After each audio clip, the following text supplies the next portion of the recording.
Back in September 2016, out near the Cascades in Washington, I was 41 and running a small farm with my wife Emily. We'd been there 8 years, raising goats and chickens, fixing fence posts, living the quiet life we'd always wanted. I'd installed security cameras the year before after losing some chickens to coyotes. Nothing fancy, just enough to keep an eye on things at night. That late September, the air was thick with smoke from distant fires, and the animals had been acting strange for days. Then I saw the footage. A massive figure moving deliberately through my property, stopping directly in front of the camera, raising one arm and pointing, not at the farm, but away from it, toward the mountains. The gesture was urgent, unmistakable. I still have that footage locked away. I've never shared it, because what happened next proved it wasn't a threat. It was a warning, and we only had 3 days to understand it. The evening it started, I was checking the security footage at the kitchen table while Emily cleared dinner dishes. The air had been hazy all day with smoke from wildfires burning somewhere to the east, distant enough not to worry about but close enough to smell. The animals had been skittish, chickens refusing to leave the coop, goats bunching nervously in the barn. The first 2 cameras showed nothing unusual, but the third camera, facing the north side near the tree line, showed something that made my blood run cold. A figure, massive and upright, moving through the frame with deliberate steps. 7 feet tall, broad across the shoulders, covered in dark fur visible even in the night vision. "Emily, come look at this." She leaned over my shoulder as I rewound the footage. We watched together as the figure walked into frame, stopped 20 feet from the camera, and turned to look directly at the lens. Then it raised one arm, slowly and deliberately, and pointed. Not at the camera or the house. It pointed north, toward the mountains, the gesture sharp and urgent.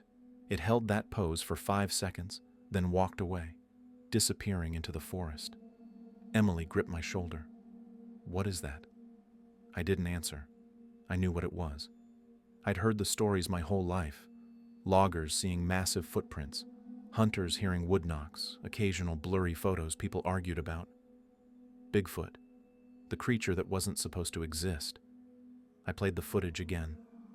That pointing gesture struck me as intentional, urgent. This wasn't some animal wandering through. This was communication, a message.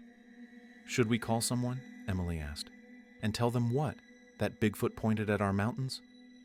We sat there watching the footage loop, trying to understand what we'd just seen. I couldn't sleep that night. Around 3 in the morning, I went to the porch. The air was heavy, the smell of smoke stronger than at dinner. I could see a faint orange glow on the eastern horizon, the wildfires, maybe 50 miles away. The news said they were contained, nothing to worry about. I checked the fire maps on my phone. The nearest active fire was 40 miles east, well away from our property. No evacuation warnings. But something gnawed at me. The creature had pointed north, not east. And that urgency didn't match a distant, contained fire. When the sun came up, I walked the north fence line looking for signs. I found tracks almost immediately, massive footprints pressed deep into the soft earth near the stream. 17 inches long, clearly showing 5 toes. I knelt and placed my hand next to one. My whole hand fit inside just the toe area. I followed the tracks and found something else. 3 large rocks stacked carefully near the fence post. They hadn't been there yesterday. I walked further and found more. 7 total, each placed at regular intervals, forming a line, pointing directly north into the forest. My hands shook as I took photos. This wasn't random. This was deliberate.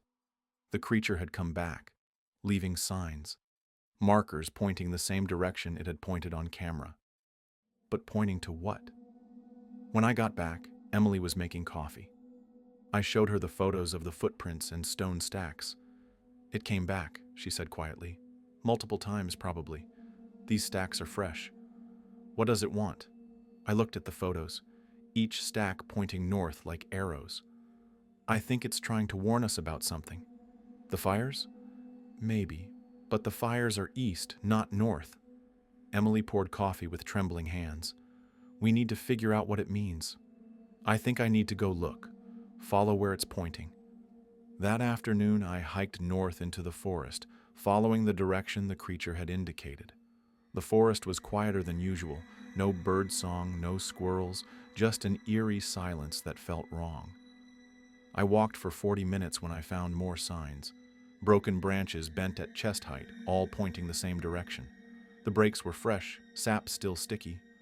Something large had come through recently, deliberately marking a trail. The smoke smell was stronger here, which didn't make sense. The fires were east, not north, but the air had that acrid quality that came with burning wood. I checked my phone. No signal. No fire alerts. That's when I found the first dead animal. A deer, lying in a small clearing, dead maybe a day or two. No wounds, no sign of predation. Foam around its muzzle suggested smoke inhalation. I walked further and found two more, a raccoon and a fox, both dead from the same cause. My heart pounded. I climbed a rise to get a better view and saw it, a thin column of smoke rising from deeper north, maybe 5 miles from my property. Not the big fires from the east. This was something new, something the fire crews didn't know about yet. Beyond the smoke, carved into a Douglas fir, were 3 deep scratches running vertically down the trunk. Fresh. Recent. A warning mark. The creature had found the fire before anyone else. It had tried to warn us, lead us. Away! Mark the danger. I ran back to the house, branches whipping at my face, breath coming in ragged gasps. When I burst through the door, Emily took one look at my face and knew. "What did you find?" "Fire," I gasped. "There's a new fire burning north of us. The creature was warning us." I called 911 immediately, told them about the smoke and dead animals. The dispatcher was skeptical. The official fire maps showed nothing in that area, but said she'd send someone to check. "How long?" I asked. "Forest Service can have someone there in a few hours." "A few hours? This could spread." "Sir, we have to verify first, monitor the situation, and call back if conditions change." I hung up, frustrated. Emily was already checking fire maps online. Nothing. According to every official source, there was no fire north of us. That evening, I reviewed all the security footage from the past week. The creature had been there multiple times, night after night for almost a week, leaving signs, trying to communicate. With each passing night, its movements became more urgent, more insistent. In the most recent video, it had knocked on a fence post 3 times, hard enough to hear on the audio. Then it backed away and pointed again, sweeping its arm in a wide arc that encompassed our entire property. The message was clear. Danger coming, get out. "It's been trying to warn us for a week," I said, showing Emily the progression. "It knew about the fire before it even started." "How could it know? They live in these mountains. They'd notice changes we'd miss, smell smoke before we could, see animal patterns shifting." Emily wrapped her arms around herself. "Should we evacuate?" I looked at our farm, everything we'd built. Leaving felt wrong, but staying felt dangerous. "Let's see what the Forest Service says." That night, the creature came again. I watched the live feed as it paced the fence line, agitated, looking toward the mountains and back at the house. After 10 minutes, it approached the camera directly and made a low, resonant call that sounded almost like speech. Then it ran back into the forest, moving faster than I'd ever seen. Whatever was coming, it was getting close. The call from the Forest Service came at dawn. Ranger Peters, voice tight with urgency. "Mr. Harrison, you reported smoke north of your property?" "Yes, about 5 miles into the forest. We've got a crew there now. You were right. There's a fire, bigger than we thought. Started from a lightning strike about 10 days ago. Been smoldering underground. It broke surface yesterday, and the wind's pushing it south." My stomach dropped. "Toward us. Toward several properties. We're issuing evacuation warnings. You need to start packing now. Best case, 2 days. Worst case, 12 hours, I told Emily. We'd practiced this, had emergency bags ready, but this was real. We spent the next hour loading the truck with essentials, getting carriers for the chickens. Our neighbors came with a livestock trailer to help move the goats." "How'd you know?" Jim McKenzie asked. Ranger came by an hour ago, but you called it in before they found it. I couldn't tell him the truth. Saw smoke while hiking. Got lucky. While we loaded animals, I kept thinking about the timeline. The fire started 10 days ago. The creature's first visit was 6 days ago. It had known, detected that underground fire invisible to humans, but obvious to something that understood the forest's rhythms. It had tried to warn us for 6 days, and we'd almost ignored it. By afternoon, we had everything critical loaded. The house looked strange, emptied of the things that made it home. Emily was crying as we did a final walkthrough. As we walked to the truck, I saw it, standing at the tree line, barely visible in the smoke-hazed light. The creature, watching us load up, watching us prepare to leave. When it saw me looking, it raised one hand, not pointing this time, but palm out. A gesture I understood instinctively. Go. Leave. Now. I raised my hand back. A thank you. An acknowledgement. Emily saw it too, grabbed my arm. The creature held still for a moment, then disappeared into the forest. It saved us, Emily whispered. We got in the truck and drove away, smoke already visible over the northern ridge. We stayed with Emily's sister in town, watching the news obsessively. The fire exploded that night, consuming thousands of acres. Our property was right in its path. Evacuation orders became mandatory, roads closed, helicopters dumped water while ground crews fought to build containment lines. I kept thinking about the creature, wondering if it had escaped. It had spent 6 days trying to warn us when it could have just fled. Instead, it stayed, coming back night after night, making itself visible despite every instinct to hide. On the second day, I drove to a roadblock and talked to the fire chief. How's it looking? He pulled off his helmet, face streaked with ash. We're getting a line built, but it's still running. Another day, maybe 2 before containment. He paused. You're lucky you got out when you did. 6 more hours, and you'd have been trapped. That night, I looked at the footage again. I'd copied it all before evacuating. I watched that first pointing gesture, so clear and urgent, and felt gratitude mixed with guilt. It had known. It had tried to tell us, and I'd almost dismissed it as impossible. Emily sat beside me. You keep watching that. I can't stop thinking about how close we came to not listening.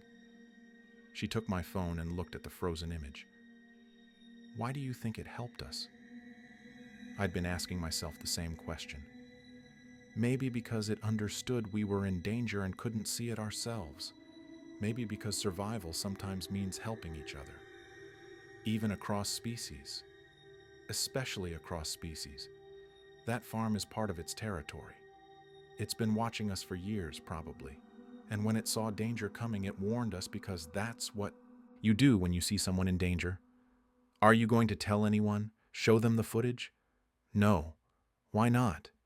Because the moment I do, that creature loses its safety. Scientists would flood those mountains. Hunters, too. It saved our lives by revealing itself to us. The least I can do is keep it secret. The fire burned for 8 more days. In the end, our property survived. Barely. The barn was gone, the house damaged by smoke and heat. But the structure stood.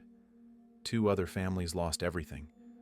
Thousands of acres burned to ash and blackened stumps. When they let us back in, I walked through the ruins with a heavy heart. The fence line where I'd found the stone markers was gone. The tree line where it had stood watching us was a graveyard of burned trunks. Emily stood in what used to be the barn, crying. Years of work, gone. Our animals had survived. We'd gotten them out. But the structures, everything we'd built was damaged or destroyed. I walked the northern boundary, needing to see. The fire had swept through exactly where the creature had pointed. If we'd stayed, if we'd waited for official confirmation, we would have been trapped. The roads had closed within hours of us leaving. That's when I found it. Near what used to be the north fence in a small area that had escaped the worst. Another stack of stones. 3 of them, carefully balanced, definitely placed after the fire because they sat on fresh ash. I looked around but saw nothing, just devastation and smoke. But the stones meant it had survived. It had made it out, and it had come back to check on us. I knelt and added a fourth stone to the pile, my way of saying thank you. Over the next weeks, as we started rebuilding, I found more signs. Woven grass hung on a fence post, smooth stones arranged in a circle, small markers that said, "I'm still here, we made it too." Emily noticed them. "It's checking on us, making sure we're okay. Should we leave something back?" We started doing that. Apples placed on the fence line, bundles of carrots, always gone by morning, always replaced with another sign. It became our secret language, a conversation between two species that couldn't speak but could understand. One night, about a month after the fire, I heard it. 3 knocks, wood on wood, from the forest. Not urgent. Calm, peaceful. I stepped onto the porch and knocked back on the railing. 3 times. The sound echoed. Silence. Then I heard it again from further away. "Thank you," I said quietly into the darkness. "Thank you for warning us." Rebuilding took months. Some neighbors sold their properties and moved away. The Mackenzies relocated to Oregon. But Emily and I stayed. This place meant something now, more than before. During reconstruction, I researched Bigfoot sightings in the area. Not sensational stuff, but serious reports from hunters, loggers, rangers. I found dozens of accounts from the Cascades. Wood knocks, massive footprints, stacked stones. All the same signs I'd been seeing. One report caught my attention. A ranger named Sarah Chen had filed an incident in 2012 about finding stone markers leading away from a campground. 3 days later, a flash flood destroyed that area. She'd noted the markers seemed deliberately placed, pointing away from danger. I called her. She was retired but remembered it clearly. "I've thought about that for years," she said. "The day before the flood, there were no stone stacks. The next morning there were 7, all pointing toward high ground. I've worked these mountains 30 years. That wasn't coincidence. What do you think it was?" Long pause. "Off the record?" "Off the record. Something lives in these mountains. Something intelligent. And it's been trying to communicate with us for a long time. But we're too busy dismissing it to pay attention." I told her about the fire, the pointing gesture, the 6 days of warnings. She listened without interrupting. "You're lucky you listened," she said finally. "Most people explain the signs away, convince themselves it's imagination. You acted on it. That probably saved your life. The creature found the fire. I just paid attention." After we hung up, I felt validated. I wasn't crazy. Other people had seen the signs, experienced the warnings, understood that something in these mountains was watching and sometimes helping. 6 months later, the Forest Service released their final report. The fire started September 14th from lightning, smoldered underground for 10 days before surfacing September 24th. It consumed 12,000 acres, destroyed 6 homes. No fatalities, largely because of early warning and quick evacuations. I checked the dates. The creature's first visit was September 18th, 4 days after the lightning strike. 4 days after it began smoldering underground, invisible to humans, detectable only to something that knew the forest intimately. It must have smelled it or heard subtle changes. Trees dying from below, small animals fleeing, the forest's rhythm shifting. It had recognized danger immediately and started trying to warn us. 6 days before the fire surfaced. 10 days before it became an emergency. I thought about showing the footage to officials. The creature's warning could have saved more lives if taken seriously. If evacuation orders had gone out earlier, maybe the Mackenzies would still have their home. But I couldn't. The moment that footage went public, everything would change. These mountains would fill with researchers, hunters, seekers. The creature had revealed itself because we were in danger. Exposing it now would betray that trust. Emily agreed. It helped us because it chose to. We don't get to make that choice for it. Spring came, and the burned forest began recovering. Green shoots pushed through ash. Birds returned. Life reasserted itself. We planted a garden where the barn had been. One morning in May, I found something new. Near the tree line, someone had planted a small Douglas fir sapling. Not naturally grown, deliberately moved and planted, watered, cared for. The dirt was carefully packed, and nearby were familiar signs: stacked stones, woven grass, a message: we're still here, we're rebuilding too. I planted 3 more saplings next to it. My way of saying, we understand, we're in this together. The exchange continued. We'd leave food, find signs, plant trees, find more saplings. A partnership, a shared effort to heal the land we both called home. Sometimes at night I'd hear the wood knocks, 3 times, calm and peaceful. Not warnings, just acknowledgments. We're here. I'd knock back on the porch railing. We're here too. 2 years after the fire, we hosted a gathering for neighbors who'd stayed and rebuilt. Jim and Susan Mackenzie had moved back, building a smaller house. The Chens, the Rodriguezes, a few others. We stood around our rebuilt barn, sharing food and stories about recovery and resilience. Jim pulled me aside. I've been meaning to ask something. That day you called in the fire before anyone official knew. The Forest Service said it was underground until the 24th. You called it in on the 23rd. How'd you see smoke from an underground fire?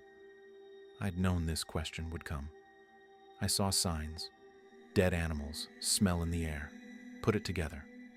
Signs. He looked at me steadily. My grandfather trapped in these mountains. He told me stories about something that lived in the old growth. Said it knew things before people did. Left warnings if you knew how to read them. Stacked stones, broken branches. Called them the forest's watchmen. You believe that? I believe something warned you, and I believe you were smart enough to listen. Whatever it was, I'm grateful. After the gathering, Emily and I walked the property as the sun set. The forest was growing back, alive and recovering. In the distance, I heard them. Wood knocks echoing from multiple directions. Not just one creature, several, a family. They made it, Emily said, smiling. All of them. I knocked back on a fence post 3 times. From the forest came responses from different locations. 5, maybe 6 individuals. They'd survived, stayed in their territory, and were thriving. Do you ever regret not showing the footage? Emily asked. Never. What they gave us was more valuable than proof. They gave us a chance to survive. That's worth more than fame or validation. We stood in the dusk, listening to the forest come alive with evening sounds. Somewhere out there, a family of Bigfoot was watching their territory recover, caring for it as they'd been doing for generations. And we were part of that territory now, part of the system they protected. I used to think this land was ours, I said. But it's not. We share it. And sometimes survival means helping each other, even when it's scary, even when it doesn't make sense. That night we heard the knocks again. 3 times, then 5, then 3. A rhythm like language, like conversation in the darkness. We sat on the porch and listened, understanding we were hearing something rare and precious. Not monsters or myths, but neighbors. Years have passed since that September. We're still here, farming and rebuilding and living our quiet life. The forest has recovered more than anyone expected, filled with young growth that will someday be the giants that were lost. I still check the security cameras. Mostly I see deer, bears, normal forest life. But sometimes I catch something else. A large figure moving carefully through the frame, always at night, always aware of the cameras. Sometimes alone, sometimes 2 or 3. Once I saw a small one, maybe 4 feet tall, following an adult, a juvenile, the next generation. They still leave signs, stacked stones, woven grass, planted saplings, and we still respond, leaving food during dry summers, planting trees in burned areas, maintaining our part of the shared territory. A partnership that doesn't require words, just mutual respect. I've never told anyone else about the footage. Emily and I keep the secret, and it feels right. Some knowledge isn't meant to be shared. Some mysteries are more valuable, unsolved. But I think about Sarah Chen and others like her. People who've seen the signs, been warned, experienced impossible communication with something the world says doesn't exist. We're scattered across these mountains, keeping quiet secrets, protecting something we know is real. A few months ago, a fire safety researcher interviewed me, wanting to know how I detected the fire so early. I pay attention to the forest, I said. When you spend enough time in nature, you learn to read the signs. Animals behaving strangely, changes in smell, subtle shifts. You just have to listen. Most people don't notice those details. Most people don't spend enough time looking.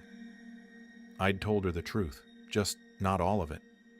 Yes, I'd read the signs, but they'd been left deliberately by something trying to save our lives. That part stayed private. Emily and I talk sometimes about what would have happened if we hadn't listened, if I'd dismissed that footage as a hoax, if we'd ignored the stone stacks and pointing gestures. We would have made it out, probably, but it would have been close. Hours, maybe minutes. The stress and fear would have been so much worse. Instead, we had time. Time to pack carefully, get animals out safely, prepare mentally. That gift of time made all the difference. And it came from a creature the world says doesn't exist. I've learned to live with the contradiction, to know something impossible is true, and carry that truth quietly, without needing anyone else to believe it. Last week, I found something new. At the tree line, there was a carefully woven basket made from grass and flexible branches. Inside was a collection of things, smooth stones in different colors, perfect bird feathers, a piece of carved wood with simple patterns etched into it. I stood there understanding what it meant. This wasn't just acknowledgement. This was art, culture, proof of intelligence and creativity beyond what anyone who'd never seen it could imagine. I brought the basket inside and showed Emily. She touched the weaving gently, traced the carved patterns. It's beautiful. They want us to know they're not just animals. They're people. Different, but people. And we're never going to tell anyone. She nodded. We put the basket in a special place in our home, a private reminder of what we know to be true. I'm 60 now. Emily and I are talking about retirement, maybe passing the farm to someone younger. When we do, I'll take the basket with me, and the thumb drive with the footage, and the photos. They'll stay private, a secret I'll carry to my grave. But before I go, I'll leave something here, a letter maybe, explaining what these signs mean. Not for the public, but for whoever comes next, so they'll know to pay attention, to listen, to read the warnings if they come. Sometimes in the early morning I still hear them. The wood knocks, echoing through the valley. 3 times, then quiet. And I knock back, 3 times. Our simple conversation that transcends species and language. We're here. We're here too. The world will keep looking for Bigfoot, keep searching for proof, keep demanding evidence. Let them look. The real truth is here, in the quiet moments between people who listen and creatures who trust enough to be heard. In the stacked stones and woven baskets, in the warnings that save lives. I don't need the world to believe. I just need to remember that September, when something impossible became real, when a creature that shouldn't exist saved our lives by revealing itself. That memory, that knowledge, that quiet partnership. It's enough. It's everything. It's December now. 8 years since that fire, since Bigfoot pointed at the mountains and warned us of danger we couldn't see. Emily and I are still here, older but grateful, living on land reborn from ash. I heard them last night. 3 knocks, familiar as my heartbeat. I knocked back. In the morning, I found fresh tracks in the snow near the tree line. Massive prints, 17 inches long, walking the property boundary, checking on us. The footage is still in my desk drawer, locked away with all the evidence I've collected. Hundreds of photos, videos, notes documenting a relationship between species that science says is impossible. Sometimes I think about releasing it all, the proof skeptics have demanded for decades. But I won't, because Bigfoot isn't a mystery to be solved. It's a neighbor to be respected, a fellow inhabitant who chose to trust us with knowledge of its existence, who broke survival rules to save our lives. Betraying that trust would be unthinkable. Emily asked me yesterday what I want people to know when we're gone. I want them to know the world is stranger and more wonderful than we imagine, I said. That there are things in the forests that watch and understand, and sometimes help. That if we pay attention, nature tries to communicate. And that the most important discoveries are sometimes the ones we keep to ourselves. Last week I visited Sarah Chen. We sat in her living room drinking coffee. Two people who know the truth but will never say it. "You still have the footage?" she asked. "Yes." "Ever tempted to share it?"